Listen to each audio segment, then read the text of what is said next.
विधानसभा आम चुनाव 2023 को लेकर वैर विधानसभा से शुक्रवार कांग्रेस प्रत्याशी भजनलाल जाटव के पर्चा दाखिल करने के बाद भाजपा प्रत्याशी बहादुर सिंह ने भी भारी समर्थकों के बीच उपखंड कार्यालय पर रिटर्निंग अधिकारी ललित कुमार मीणा के समक्ष अपना नामांकन दाखिल कर दिया है। इसके अलावा 5 अन्य प्रत्याशियों ने भी अपने अपने पर्चा दाखिल किए हैं। कांग्रेस से बगावत पर उतरे राष्ट्रीय लोकतांत्रिक पार्टी से वैर नगर पालिका के पूर्व अध्यक्ष सुनील जाटव, बहुजन समाजवादी पार्टी से भुसावर निवासी चिरमोली राम जाटव, भाजपा से बगावत के रूप में उतरी कोमल महावर ने निर्दलीय पर्चा दाखिल किया। निर्दलीय प्रत्याशी के रूप में अमर सिंह खरेरी एवं देवी सिंह जाटव ने भी अपना पर्चा दाखिल किया। बावजूद इसके इस विधानसभा का कोई तुलनात्मक रूप से विकास देखा जाए तो बहुत पिछड़ी हुई है। हम बात करते हैं धर्म, जाति और भाषावाद की।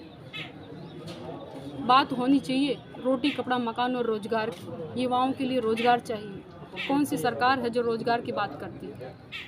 रोजगार की जो बात करे उसको वोट दो। जो किसानों के लिए, महिलाओं के लिए, युवाओं के लिए, लड़कियों के लिए, जो बुजुर्गों के बारे में सोचे, जो संस्कारों को बढ़ाए, उसको बारे में सोचे। आजकल हमारे सामने जो नेता आते हैं, शेर की खाल में भेड़ आती है, भेड़िए आते हैं, और हम उनकी चमक दमक को, बड़ी बड़ी गाड़ियों को देख के गुमराह हो जाते हैं। हमको गुमराह नहीं होना है। हमको ये देखना है कि कौन सोना है और कौन पीतल है। जो बाजार की चमक धमक है, तो जब हम घर पे जब सामान लेके आते हैं, जब पता चलता है कि वो जो हमने सोचा था वो तो ये है ही नहीं। इसीलिए मैं आप सभी से ये निवेदन करूंगी कि लोकतंत्र एक ऐसा पर्व है, ये जनता का पर्व है जो 5 साल में आता है। हम सबको इसको बढ़ चढ़कर इसमें शामिल होना है और जागरूक मतदाता के रूप में, एक लोकतंत्र में एक नागरिक जो जागरूक हो, वो मतदाता के रूप में अपने राजनीतिक अधिकार का उपयोग करता है। और जो राजनीतिक अधिकार का उपयोग करता है तो सोच समझ के, अपने हित में, ना कि किसी पार्टी के हित में, अपने हित में जनता खुद सोचे कि मेरे लिए कौन सही है, कौन हमारे बीच में 5 साल तक कार्य कर सकता है, कौन हमारे सुख दुख में रह सकता है, कौन किससे हमारी विचारधारा मेल खाती है। जय हिंद, जय भारत। यहाँ सबसे पहले काम यानी मुद्दा है पानी का। जो हमारी सरकार थी भारतीय जनता पार्टी की, पिछली बार वसुंधरा जी की, यहाँ से प्रपोजल बन के केंद्र सरकार को दे दिया ईस्टर्न कैनाल का, और वहाँ से तैयार होके कंप्लीट प्रपोजल स्टेट गवर्नमेंट को आ गया। 70% पैसा केंद्र सरकार देती है, 30% सरकार स्टेट गवर्नमेंट देती है। वो इन्होंने 30% पैसा नहीं दिया, इसलिए ईस्टर्न कैनाल का काम रुक गया। और यहाँ पर सबसे बड़ी जो समस्या है पानी की है। 700-800 फुट पानी गहरा वाटर लेवल हो गया है। दीमक बढ़ गई है, किसान फसल बोते हैं, दीमक खा जाती है। तो यहाँ पर सबसे पहले हमारी सरकार बनेगी 2023 में, 2024 में माननीय केंद्र के अंदर माननीय प्रधानमंत्री दोबारा से प्रधानमंत्री बनेंगे, सरकार बनेगी।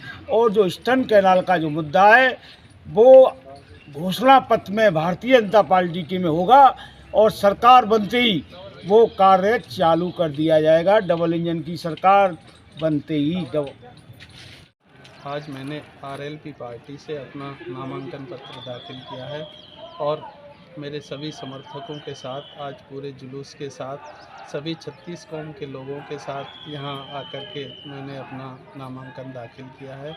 और मुझे आशा ही नहीं, पूरी उम्मीद है कि इसी तरह से हमारे 36 कौम की जनता का आशीर्वाद मुझे मिलेगा।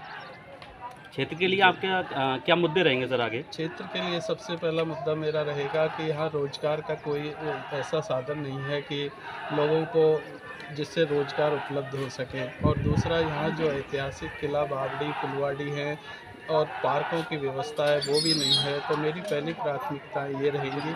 और जो गांव लेवल पर मेरी प्राथमिकता रहेगी कि हर पंचायत लेवल पर एक हाई मास्क लाइट लगवाई जाए, ताकि गांव भी सिटी जैसे लगे।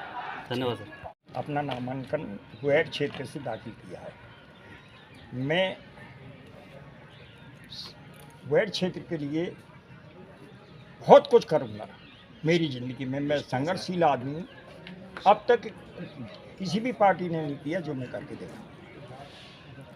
गुर्जर समाज के लिए देव बाबा पे जो सड़कें नहीं बनाई आज तक दोनों ही पार्टी ने वो बिल्कुल ही गलत है। और सर्व समाज के लिए इतना काम करूँगा कि ये पार्टी तो बहुत से बाहर से चले आते हैं, चारागाह बना रखा है। मैं एक बात बता रहा हूँ, वेर क्षेत्र में मुख्यमंत्री जगन्नाथ पहाड़िया भी रहे, उन्होंने किया, ये भी रहे, इन्होंने नहीं किया। अपने चहेते उनको किया, दाढ़ी और बहुत सी जगह पानी का नाम निशान नहीं है काम होना।